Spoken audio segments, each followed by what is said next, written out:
la y la castración será en el registro de lo simbólico. Entonces, al entrar la niña en estas tres, castración, frustración, privación, se va a dirigir entonces al tercero en juego, que será el padre, para pedirle la respuesta del enigma de la feminidad por un lado, y por el otro lado, para imaginariamente desear el acceso a la maternidad, para que por medio de un hijo que en un momento futuro la niña pueda tener, pueda entonces alcanzar de lo que se siente privada en ese momento a la hora de sentirse decepcionada por la madre, que sería el falo. En ese sentido, entonces, el niño va a ser el que va a tener el lugar del falo y para una mujer un lugar muy importante a nivel de su maternidad, lo que le impide a muchas mujeres, posición femenina, hacer una separación entre la maternidad que le ha otorgado el falo que necesitaba a su posición de mujer desde el punto de vista individual como sujeto y su parcela, digamos, de mujer a nivel de su sexualidad femenina o de su trabajo como mujer. Entonces la mujer se va a ver dividida entre una maternidad que exige con la misma exigencia con la que ella le exigía a la madre el amor y la respuesta del enigma. Ahora esa exigencia le va a regresar a ella en el momento en el que accede a hacer la función materna.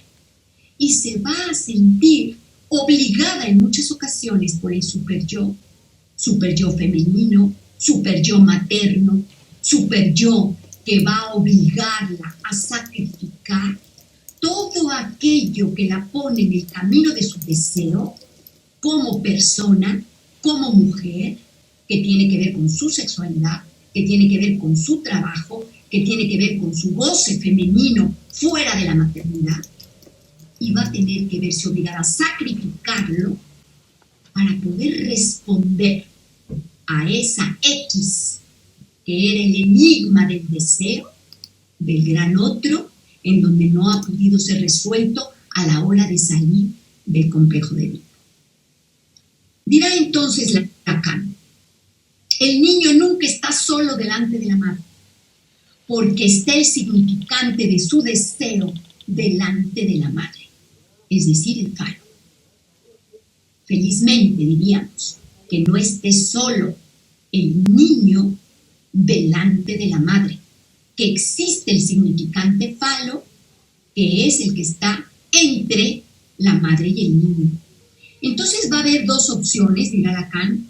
Una, o bien el niño, en este caso la niña, se hace objeto de los intercambios, renunciando al padre y a la madre como objetos primitivos de su deseo.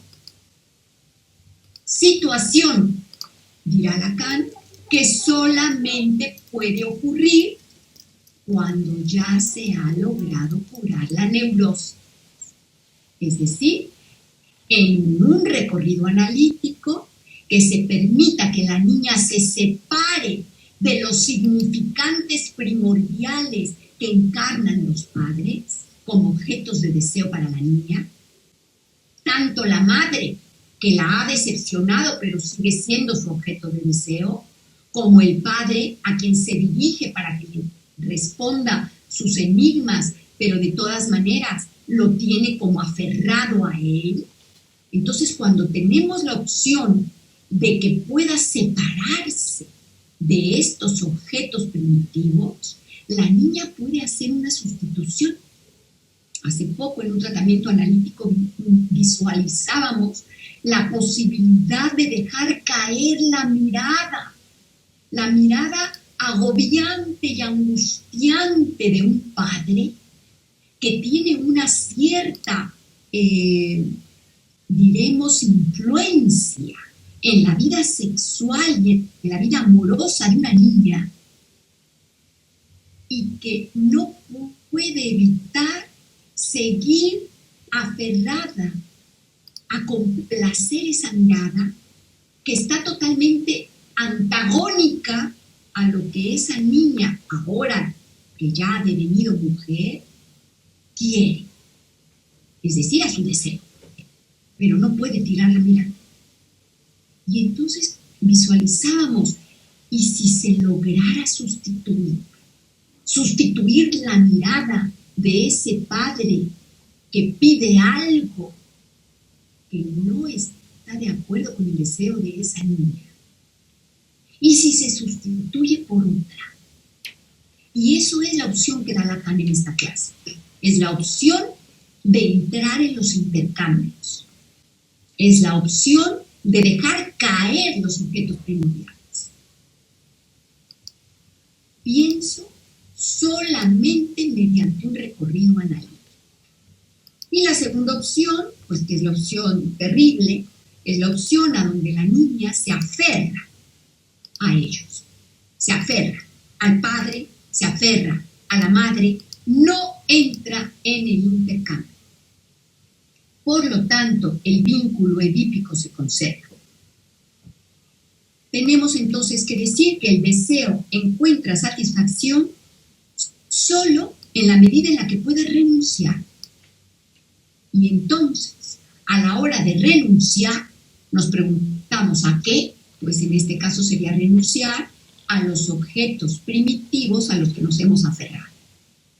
Si ustedes esto le quitan la teoría y lo llevamos a la práctica, pues cuando tú quieres algo, hay que renunciar a otra cosa.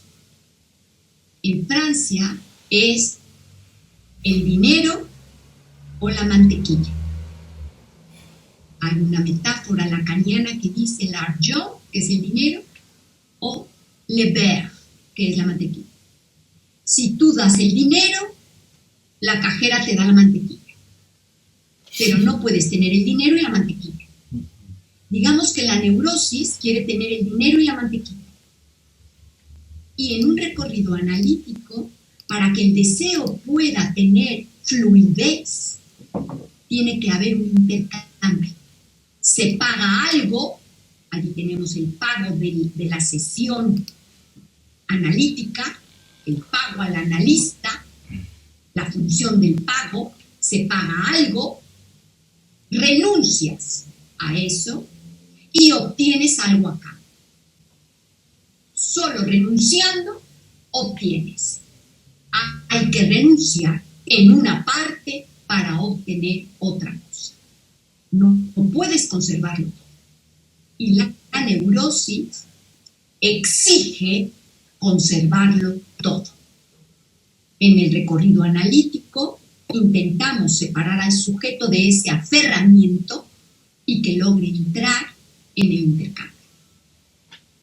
Hasta aquí un poco la lectura que yo he hecho. Ahora sí vamos a dar paso a que abran los micrófonos y a que comenten lo que cada quien haya leído de este maravilloso texto que nos ha traído Susana y que a mí me parece un texto verdaderamente magnífico.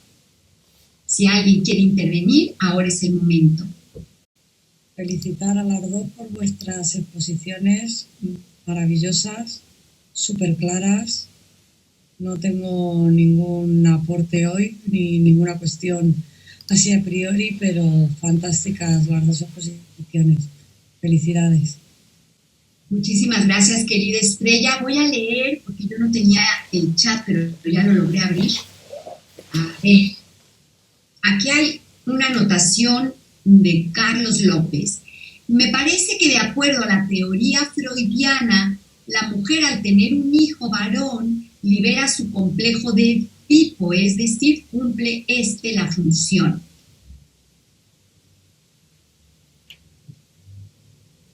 Precisamente del falo. Esto es lo que ha puesto Carlos López en el chat. ¿Quieres hablar un poquito más de esto que has escrito, Carlos? Hola, Cristina. Muchas gracias por el espacio. Es un tema muy interesante, puesto que, Freud postula esto del complejo de Edipo en la mujer, ¿no? Que posteriormente, otras teorías como la psicología analítica lo llevan como al complejo de Electra, pero se entiende desde Freud que es el complejo de Edipo en la mujer, Entonces, Sí, acá en Freud digamos que no vamos a tener complejo de Electra, exacto, vamos a tener complejo de Edipo, tanto masculino como femenino, porque Freud dará cuenta de que el objeto de deseo del niño, al igual que de la niña, es la madre. exacto.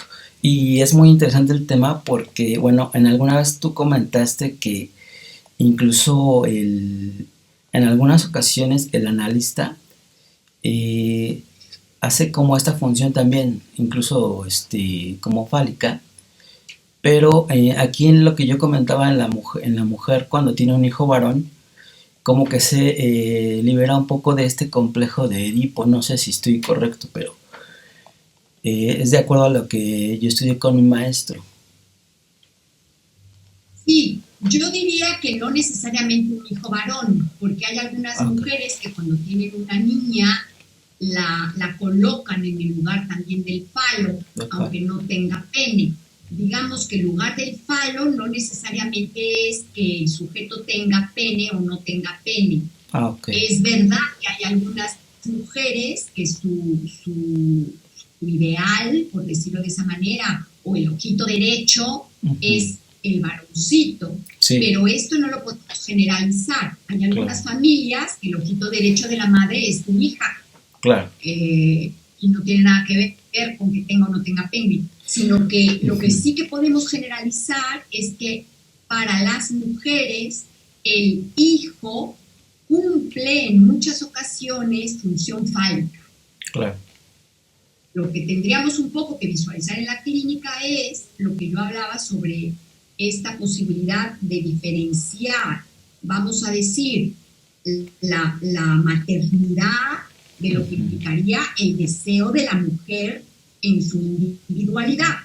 Hay mujeres que sienten que son porque son madres Sí. y toda su vida va a girar alrededor de su maternidad y de sus hijos.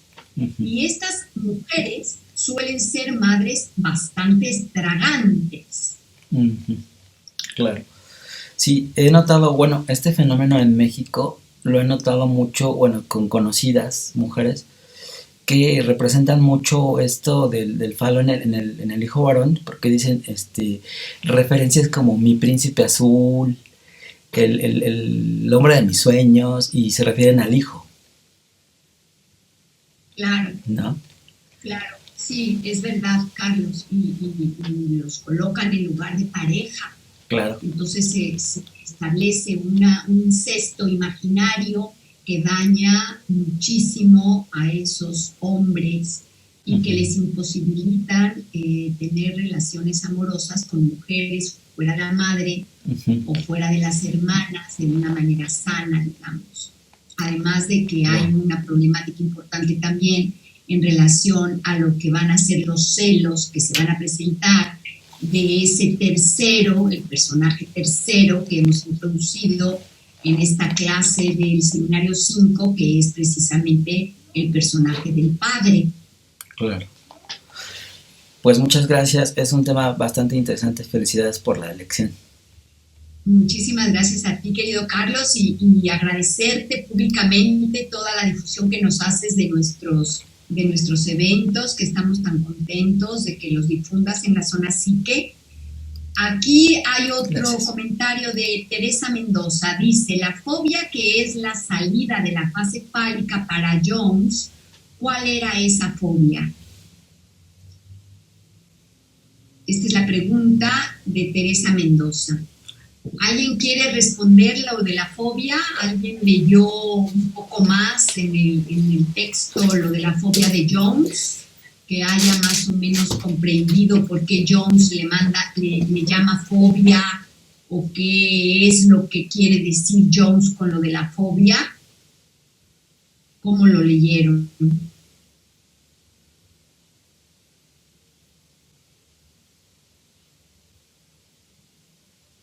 Tú misma, Tere, ¿quieres anexar algo a tu pregunta, comentar algo? ¿Qué es lo que te hace preguntar esto? ¿Qué es lo que tú piensas que puede ser esa fobia para Jones?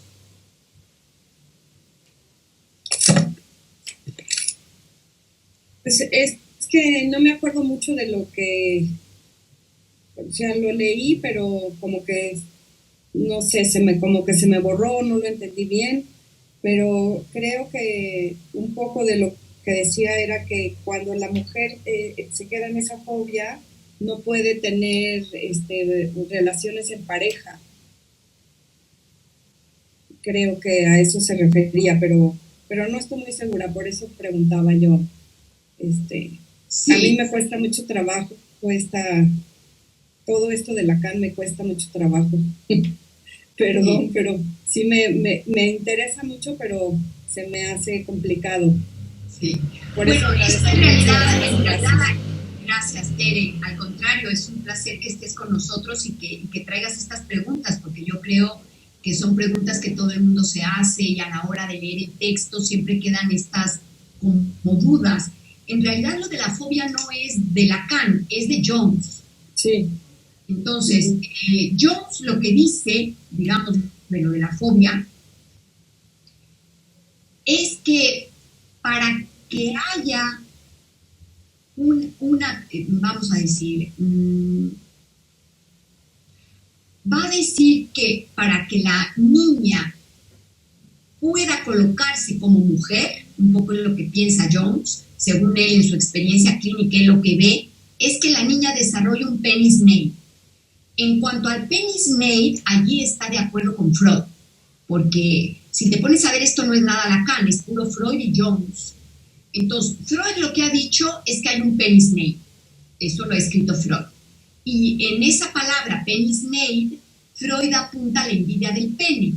Entonces, lo ujú, que Freud quiere decir es, la niña tiene una envidia del pene porque anatómicamente visualiza que el hermanito o el primito o a quien visualice cuando ella es chiquita tiene este organito que cuelga y ella no lo tiene.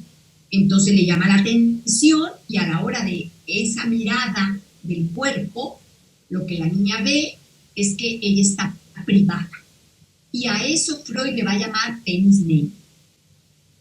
ujú. Más adelante, ya luego, esto te lo pongo un poco como una anotación, más adelante vamos a visualizar que el penis nape freudiano que inicia en estos primeros momentos cuando él está haciendo su teoría de la sexualidad femenina, porque en este momento Freud tampoco es que lo tiene muy claro todo, sino que le vienen las pacientes y él observa que hay estas cosas, pero empieza un poco como a hacer sus pininos sobre lo que implica la sexualidad femenina, tratando de diferenciarla de la masculina. Y entonces, más adelante Freud se dará cuenta que el penis nape en la niña, más que la envidia del pene, a donde la va a llevar es a una amenaza de perder el amor.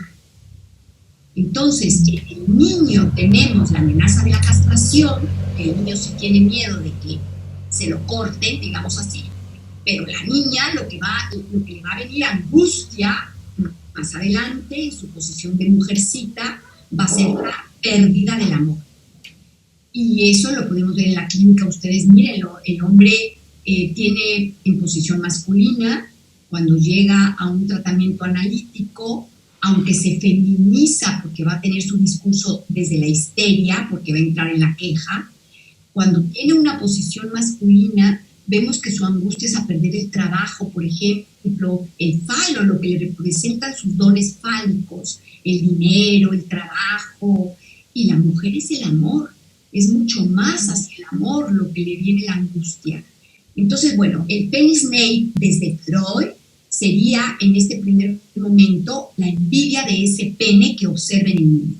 Entonces Jones dirá que ese penis nape de Freud, desde Jones, esto lo dice en 1935 en el texto Early Female Sexuality, dirá que ese penis nape es un mecanismo de defensa comparable a una fobia. Y aquí es donde introduce la fobia. Entonces, Jones en realidad, fíjate, en realidad lo que está expresando es que el pensamiento de Freud del penis nape, con lo cual Jones también está de acuerdo, pero Freud no lo coloca como un mecanismo de defensa parecido a la fobia, pero Jones sí. Jones dice que el penis May no es una envidia del pene, sino que es una fobia. Es un mecanismo de defensa que crea la niña y que va a ser parecido a la fobia.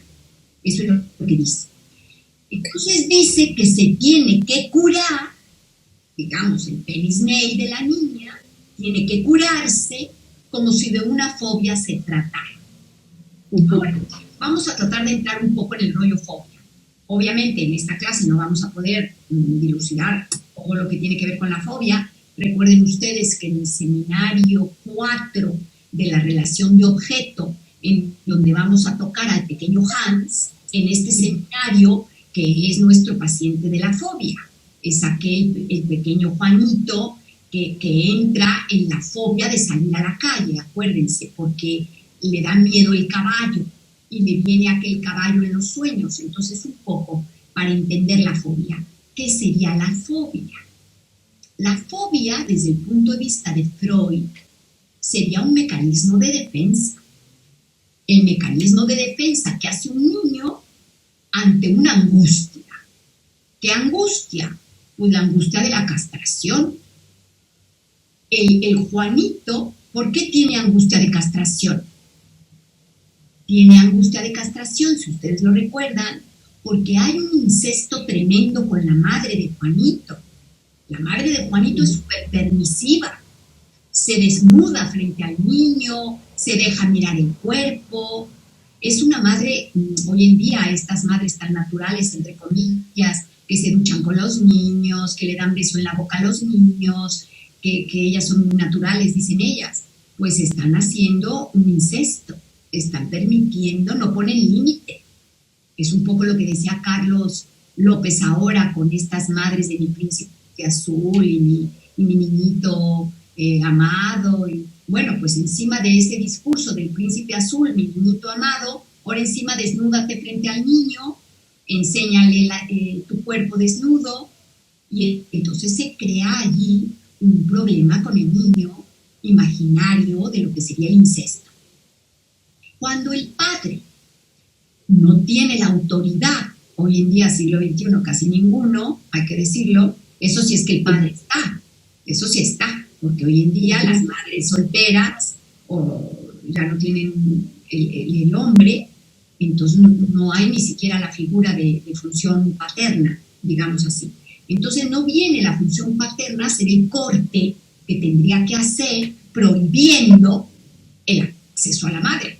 Esto que el padre de alguna manera imaginariamente va a decir, a ver, no puedes gozar de la madre porque la madre es mía. Entonces a la hora de prohibir a la madre, ya el niño o la niña puede tener la posibilidad de salir del vínculo edípico a gozar, como tú decías ahora mismo, de manera muy asertiva, otras relaciones amorosas, porque se trata de que se prohíba a la madre para que el sujeto salga del vínculo edípico y pueda amar a otras mujeres. Freud lo ve desde el niño, pues a la hora que se le prohíbe a la madre, ya tiene acceso a gozar de otras mujeres, pero no la madre ni las hermanas, por ejemplo. Bueno, pues en la niña, ¿qué pasa? Que la niña, desde Jones, va a tener ese penis May, en opinión de Jones, un mecanismo de defensa parecido a la fobia. Jones se imagina que la niña crea una fobia, que sería algo del orden de Juanito, de una angustia fóbica por no tener el pene. Lo que Jones piensa.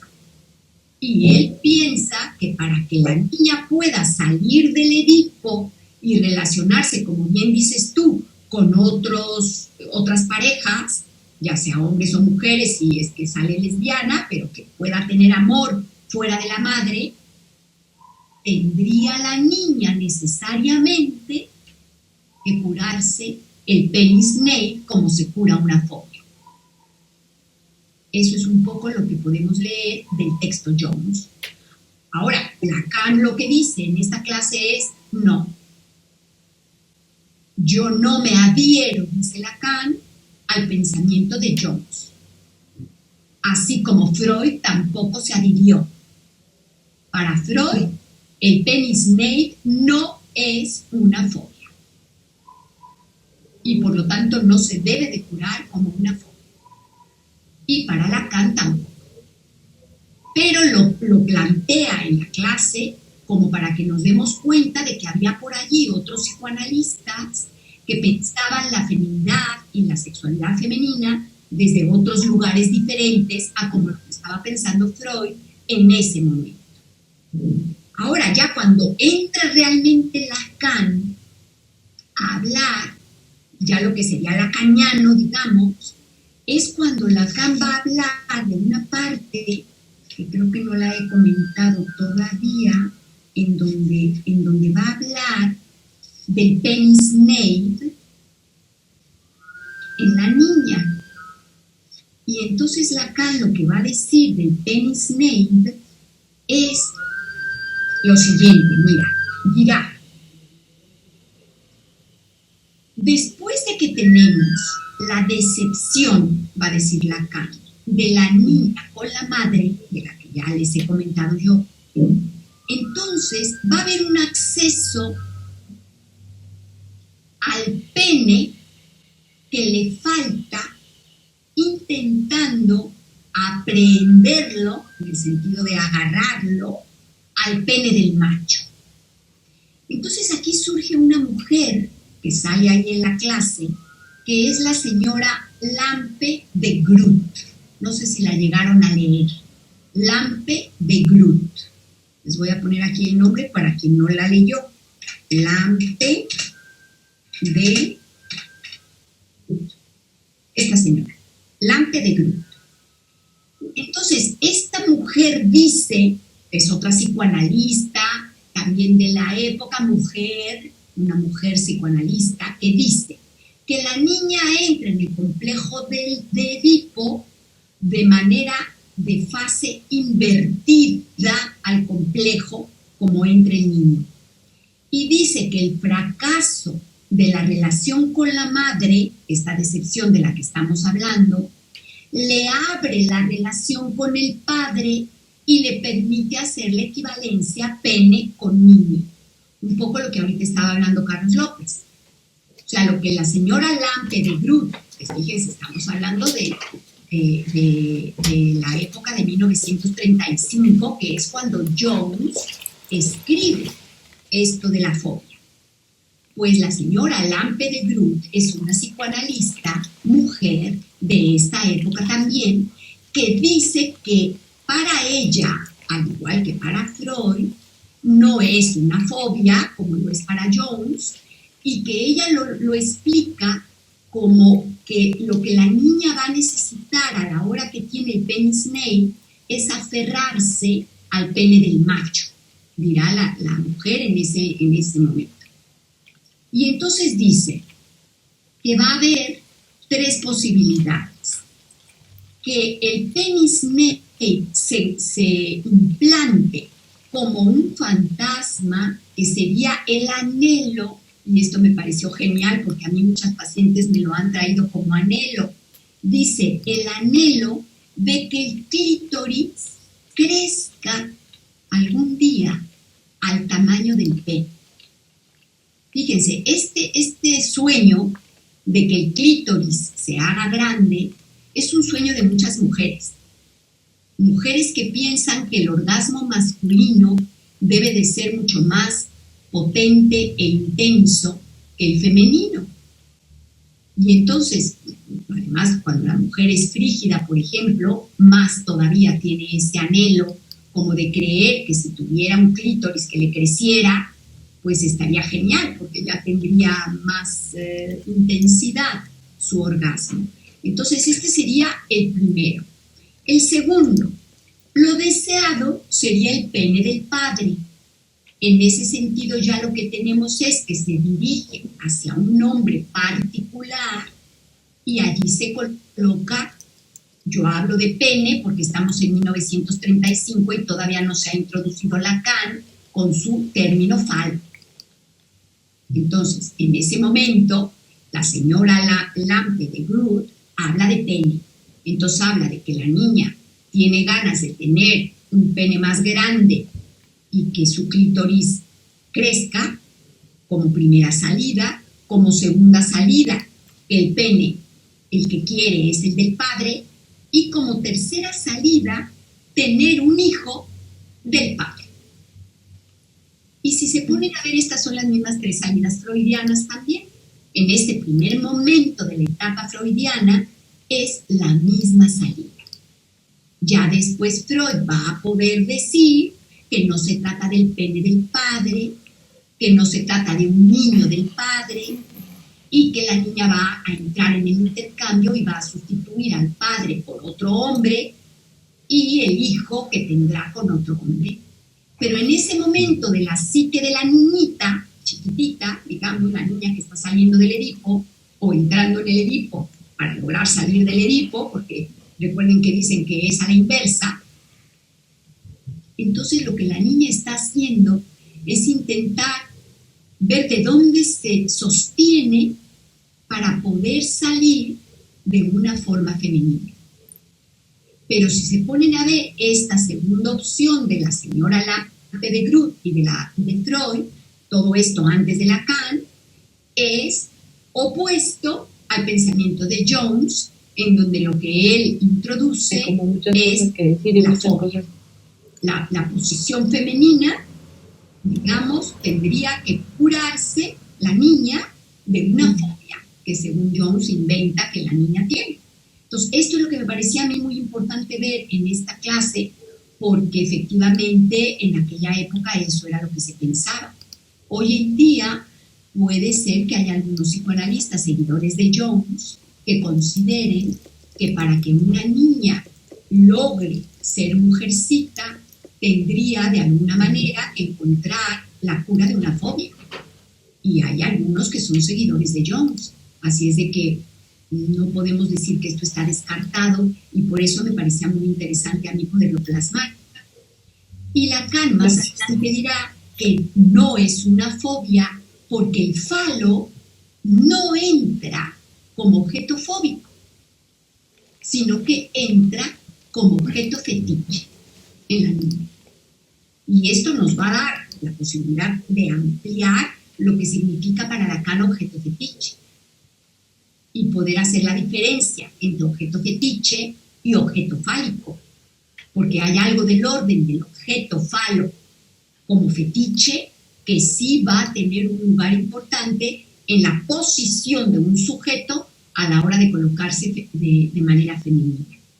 Más o menos es lo que creo que podría decir de esto.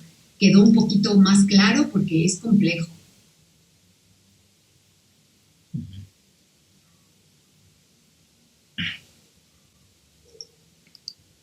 Creo que se le colgó a Tere la máquina. Espero que le haya quedado un poquito más claro. ¿Alguien más quiere apuntar alguna cosa?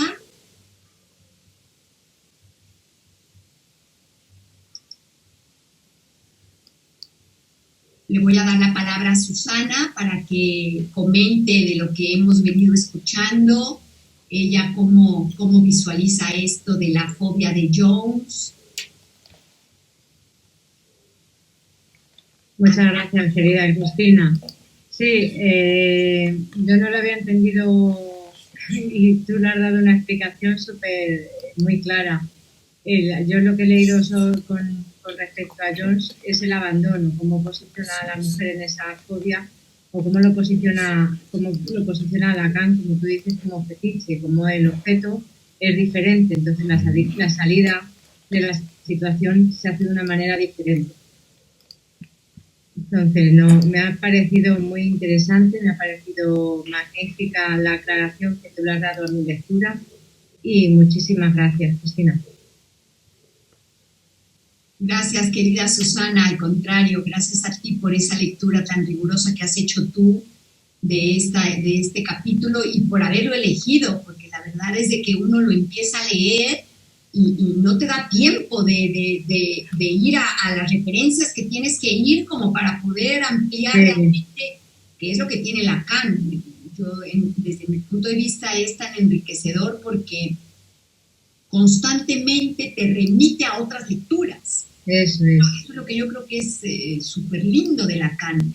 No es yo digo esto, sino que él empieza, bueno, tenemos esta otra lectura, se ha hecho esta otra lectura. O sea, Lacan realmente se empapa de todo el saber que hay en ese momento de lo que él está hablando y cómo se fue estructurando ese saber en aquella época.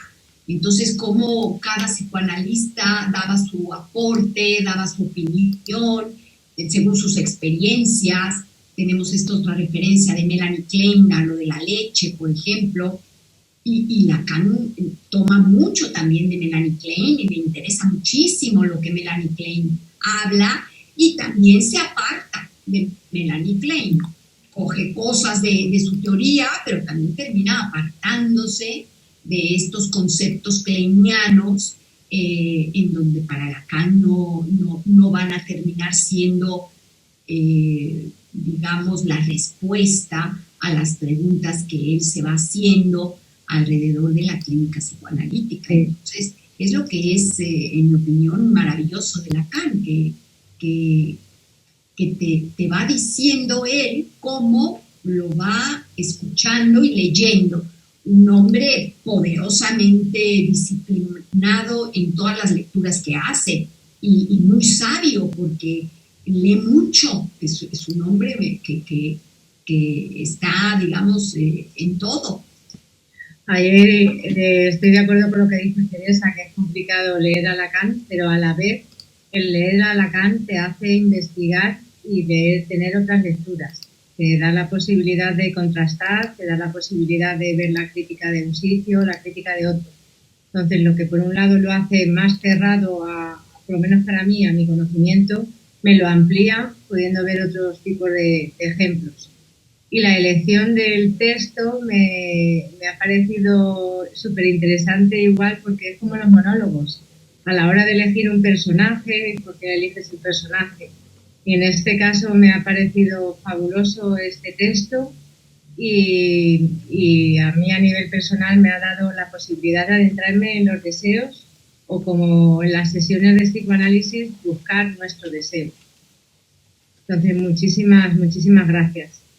Al contrario, a mí me encanta que se metan en los textos y que los lean y que les saquen preguntas, y que miren qué les evoca, porque nosotras estamos ahora en una clínica distinta incluso de la que era la clínica de Lacan. Entonces, Lacan ya murió en 1981 y nosotras estamos ahora en otro momento, en otra etapa, en otra clínica. Y hay muchas cosas que yo creo que tenemos que aportar las mujeres. Yo soy una fiel fan de la posición femenina y de las psicoanalistas mujeres, que creo que tenemos muchísimas cosas que decir y no debemos tener miedo de decirlas y de cuestionarlas. Fíjense que el próximo cartel lo tenemos el 20 de enero.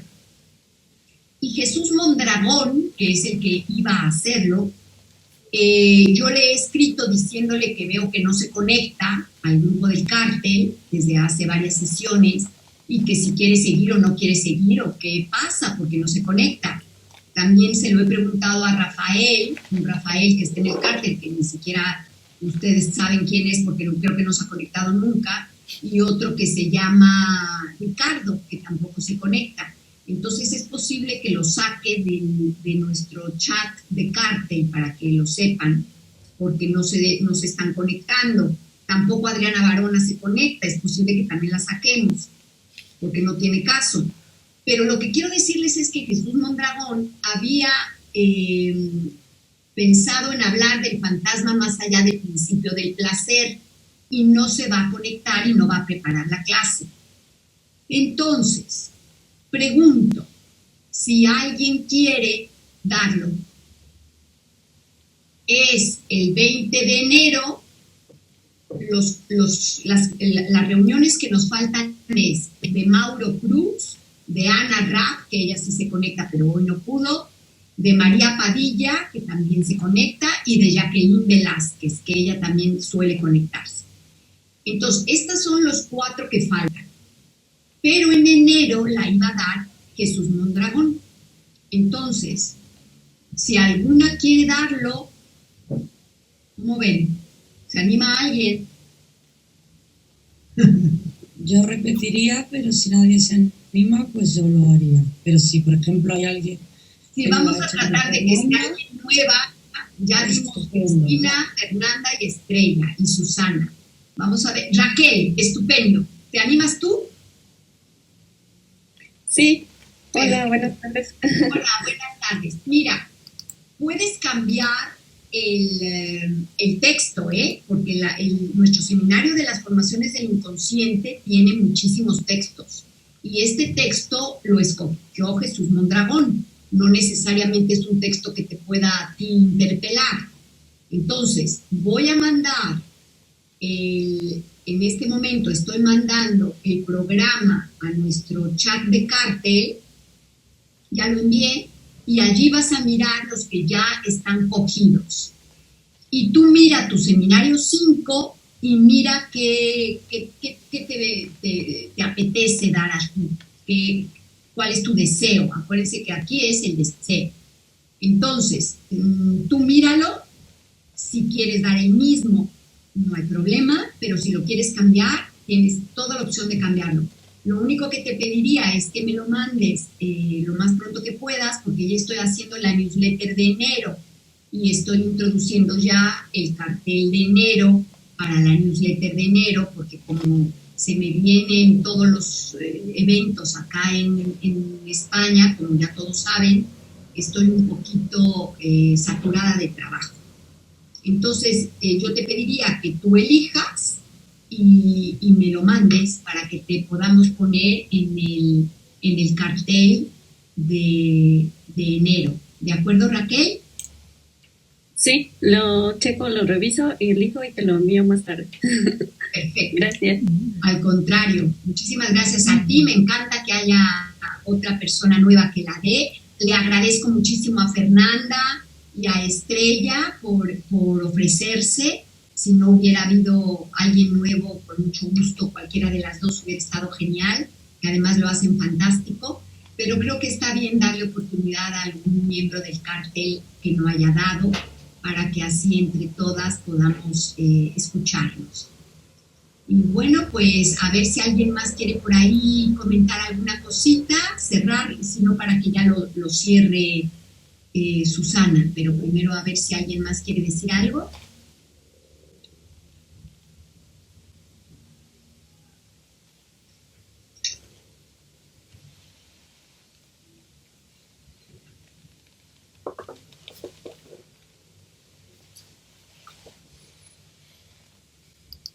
Quizá un poco yo profundizaría un poquito más en esta parte que creo que sería bueno mantenerlo en la cabeza.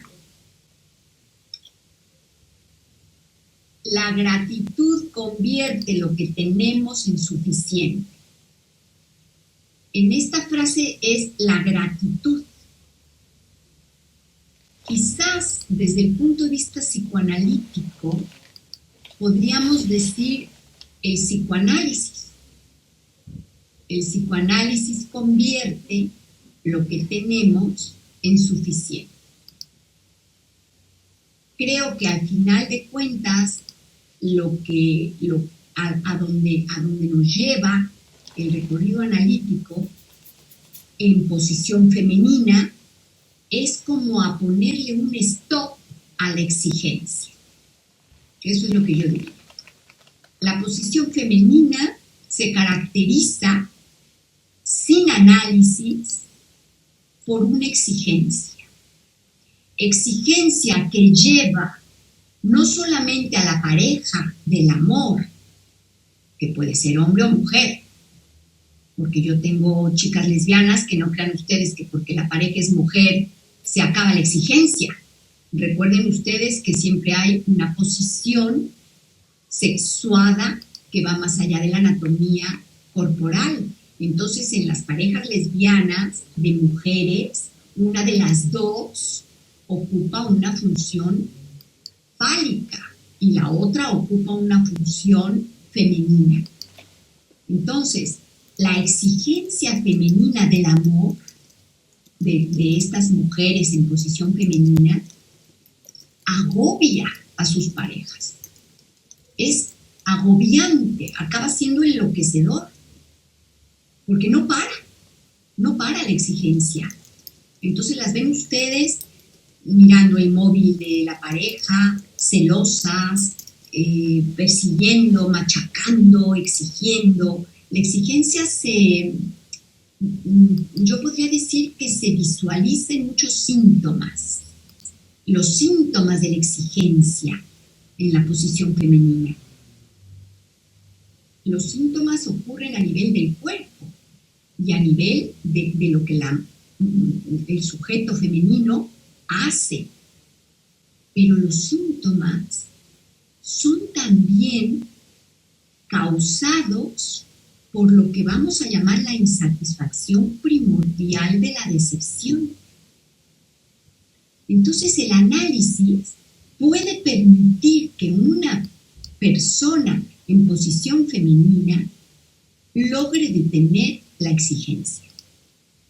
Y allí tenemos un cambio radical de persona, porque vamos a tener a alguien que nunca se satisface con nada y que siempre todo es no vale, no vale, no vale, no vale, a un sujeto que va a tener la capacidad de entrar en los intercambios y que va a lograr sentirse a gusto, vamos a decir, ya no voy a poner yo la palabra feliz, pero sí a gusto o medianamente a gusto con lo que tiene. Creo que es algo muy, muy importante porque es, en mi opinión, lo que va a dar el cambio a un sujeto femenino, un recorrido analítico. Y es otra vida, es otra vida. Bueno, pues ahora sí con esto le vamos a dar la palabra a Susana para que nos cierre su sesión de cartel, agradeciendo profundamente la lectura, todo lo que nos trajo, que es muy interesante, sobre todo alrededor del falo, que yo noté cómo tú lograste visualizar esa posición del falo desde Lacan, que ya es un concepto lacaniano y que va a traer una cosa muy importante para todos nosotros como psicoanalistas, porque la introducción del falo nos permite visualizar algo muy distinto desde la teoría psicoanalítica, porque es poder ver lo que es el significante del deseo, tanto en posición masculina como en posición femenina. Recordemos que al final, en el seminario 20 de la posición sexuada, vamos nosotros en las fórmulas de la sexuación a visualizar que la posición masculina va a lograr salir un sujeto, posición masculina, a partir del tener, que entonces es lo que sería el falo. Y en posición femenina, a partir del ser, no del tener. Y entonces allí visualizamos a la mujer en otro lugar. Entonces, bueno, eso sería un poco para continuar con el cierre. Adelante, querida Susana. Muchísimas gracias, Cristina. La verdad es que es lo que he dicho antes. Así, para mí, mire, esta lectura de La niña y el falo ha sido muy importante. Y espero haberos transmitido y haberos llegado a alcanzar un poco la lectura que he hecho. Y luego el enriquecimiento con tu magnífica aportación, dando muchísima más claridad o dando claridad a mi lectura. Solo quiero decir gracias a todos por acompañarme, por estar aquí arropándome, por las aportaciones, y voy a cerrar simplemente con la frase que acabas de decir. El psicoanálisis convierte lo que tenemos en suficiente. Que el psicoanálisis lo convierta lo que tenemos en suficiente. Muchísimas gracias, Cristina. Gracias a ti, querida Susana, y muchísimas gracias a todos los que se han conectado, a todos los que han intervenido. Un placer enorme. Bueno, recordarles que estamos abriendo la convocatoria para nuestro libro de erotismo. El libro de erotismo va a necesitar entregarse el texto como plazo máximo el 30 de enero. Recuerden que son 1.200 palabras, si alguien se pasa un poquito no pasa nada, pueden ser 1.300, 1.500. Poca bibliografía, recuerden que estamos intentando pensar por nosotros mismos, pueden hacer obviamente referencias a quienes ustedes quieran, pero no quiero un texto de 3 líneas y media página de bibliografía, porque eso no lo queremos, en late eso no lo queremos. Entonces lo que queremos es creación propia, lo que queremos es pensar, lo que queremos es dar de nosotros mismos. Los que quieran escribir en este libro que va a ser publicado a principios de marzo en España, recuerden, yo les he enviado ya el número de cuenta donde tienen que depositar el dinero.